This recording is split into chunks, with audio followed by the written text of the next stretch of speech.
ഒരുപാട് ബാധ്യതകൾ, ഒരുപാട് സ്വപ്നങ്ങൾ പേറി ചാവക്കാട് സ്വദേശി ബിനോയ് തോമസ് കുവൈറ്റിലേക്ക് വിമാനം കയറുമ്പോൾ വാനോളമായിരുന്നു ആ പ്രതീക്ഷകൾ. വിമാനമിറങ്ങി ഏതാനും ദിവസം മാത്രം കഴിയുമ്പോൾ എത്തുന്ന വിയോഗ വാർത്തയുടെ വലിയ ഞെട്ടലാണ് കുടുംബവും നാട്ടുകാരും.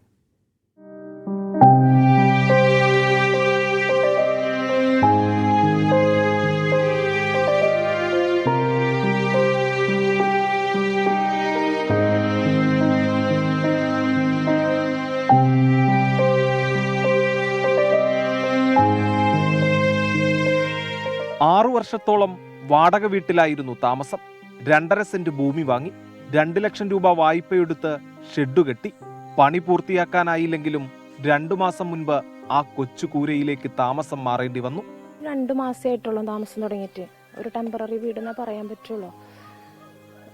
2 മാസം എന്ന് പറയുമ്പോൾ അവർക്ക് താമസിച്ചിരുന്ന വാടക വീടിൻ്റെ ആളുകൾ തിരിച്ചു വരുന്നുണ്ട്. അപ്പോൾ വീട് ഒഴിഞ്ഞു കൊടുക്കണമെന്ന് പറഞ്ഞപ്പോൾ പിന്നെ അവരെ മുന്നിൽ വേറെ വഴിയില്ലായിരുന്നു. വലിയ വാടകയുള്ള വീടുകൾ കണ്ടപ്പോൾ പറ്റില്ലായിരുന്നു. അപ്പോൾ സാമ്പത്തികമായിട്ട് ആ സമയത്ത് വളരെ പ്രയാസത്തിലായിരുന്നു. അപ്പോൾ ഒരു ലോണ് ശരിയാക്കി കൊടുത്തു.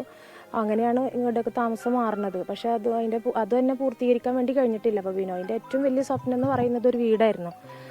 2 കുട്ടികളും ഭാര്യയും അടങ്ങുന്ന കുടുംബത്തിന്റെ വിശപ്പ് മാറ്റാനും ഒരു വീടെന്ന സ്വപ്നം സാക്ഷാത്കരിക്കാനുമാണ് ബിനോയ് ഈ മാസം 5-ന് കുവൈറ്റിലേക്ക് വിമാനം കയറിയത്.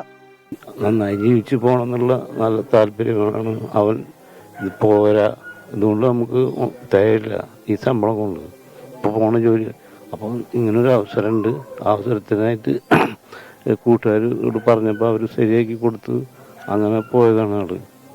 അപ്പോൾ കഴിഞ്ഞ ബുധനാഴ്ചയാണ് ആൾ പോയത്.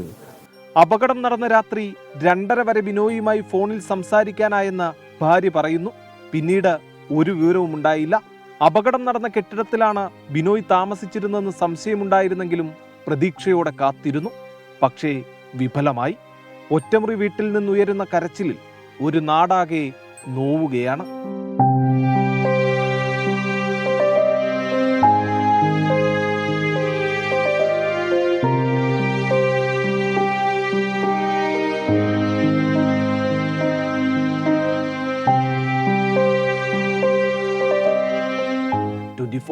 തൃശൂർ.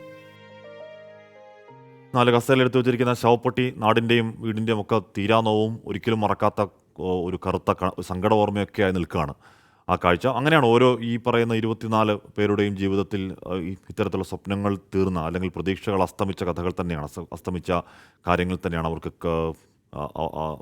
സജ്ജനങ്ങൾ നിറഞ്ഞ കണ്ണുകളോട് പറയാൻ മാത്രമുള്ളത്. കൂടെ നിൽക്കേണ്ടത് നമ്മുടെ ഉത്തരവാദിത്വവും ബാധ്യതയും ഒക്കെയാണ്.